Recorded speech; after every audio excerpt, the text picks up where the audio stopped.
மீண்டும் பள்ளிக்கு போகலாம், நம்மை நாம் அங்கே தேடலாம்.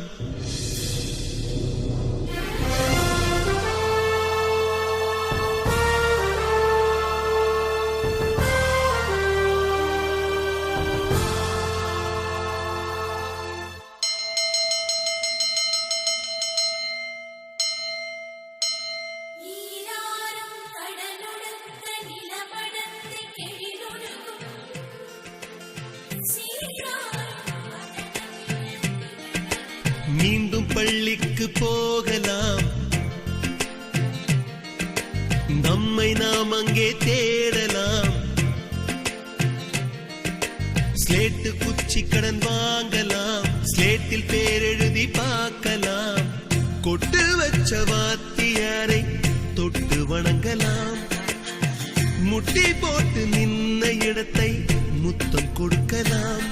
பள்ளிக்கூடத்தில் சொன்ன பாடத்தில் இந்த உலகத்தை நாம் அறிந்தோம். அன்னை மடியென நம்மை தாங்கிய இந்த பள்ளியை ஏன் மறந்தோம்? மீண்டும் பள்ளிக்கு போகலாம், நம்மை நாம் அங்கே தேடலாம்.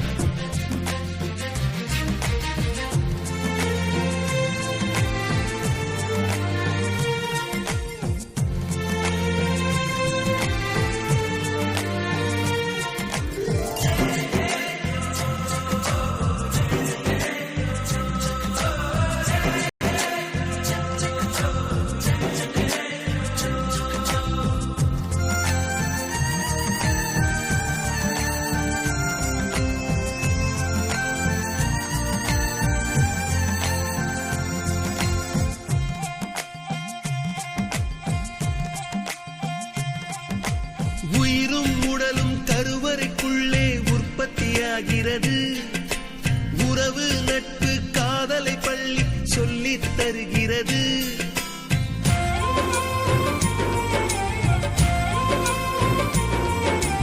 உயிரும் உடலும் கருவறைக்குள்ளே உற்பத்தியாகிறது. உறவு நட்பு காதலை பள்ளி சொல்லித் தருகிறது. தலைக்கு மேலே வளர்ந்தால் கூட தாய்க்கு நீ பிள்ளைதான். எத்தனை பெரிய மனிதனானாலும் பள்ளிக்கு நீ மாணவன்தான். உன்னை சுமந்த பள்ளிக்கூடம் கேட்பாரற்று கிடக்கிறதே. உந்தன் வரவை எதிர்பார்த்து ஊருக்குள் தனியாய் நிற்கிறதே. மீண்டும் பள்ளிக்கு போகலாம், நம்மை நாம் அங்கே தேடலாம்.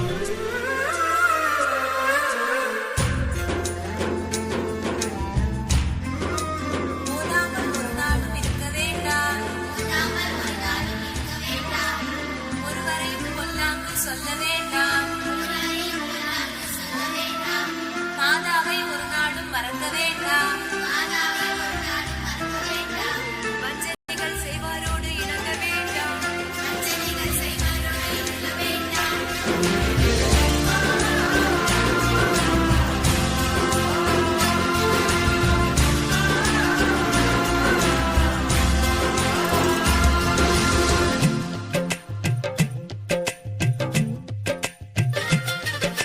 படித்தவன் எல்லாம் பள்ளியை மறந்து எந்திர வாழ்வில் தொலைந்து விட்டான். படிக்காதவன் தான் பள்ளியை பார்த்து ஏக்கத்தோடு தவிக்கின்றான். 10 மாதம் சுமந்த தாய்க்கே பணிவிடைகள் செய்கின்றோம். 10 வருடம் சுமந்த பள்ளிக்கு என்ன செய்ய நினைக்கின்றோம்? இருக்கும் கோவில்கள் போதாதென்று புதிதாய் கோவில்கள் கட்டுகின்றோம். பள்ளிகள் எல்லாம் கோவில்கள் என்பதை ஏனோ நாமும் மறக்கின்றோம். மீண்டும் பள்ளிக்கு போகலாம், நம்மை நாம் அங்கே தேடலாம்.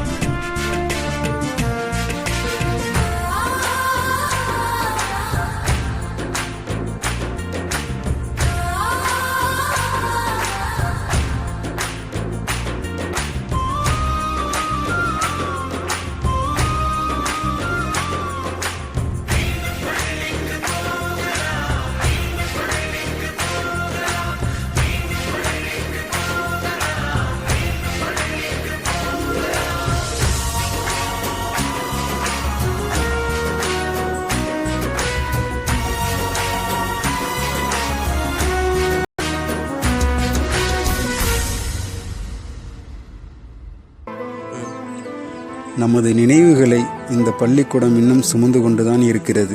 ஆனால் நாம் இந்த பள்ளிக்கூடத்தின் நினைவுகளை ஏனோ மறந்துவிட்டோம். தனது தலையெழுத்தை தானே எழுதும் காலத்தில் வாழ்ந்து கொண்டு இருக்கிறோம். அப்படி தலையெழுத்தை எழுதும் அளவிற்கு முதல் எழுத்தையே எழுத கற்றுத்தந்த இந்த பள்ளியை ஏனோ மறந்துவிட்டோம். விடுமுறை நாட்களில் இங்கே விளையாடும் பிள்ளைகளை விட இங்கே படிக்கும் பிள்ளைகள் குறைவே. இந்த நிலை இப்படியே நீடித்தால் பள்ளி மூடப்படும் என்று அரசு அறிவித்துள்ளது. அப்படி மூடிவிட்டால் நாம் இங்கே படித்ததற்கும் நாம் வாழும் வாழ்க்கைக்கும் அர்த்தமே இல்லாமல் போய்விடும். இதை மாற்ற ஒருவர் மட்டுமல்ல, ஒவ்வொருவரும் முன்வர வேண்டும். தொடர்பு கொள்ளுங்கள், துணையாய் நில்லுங்கள்.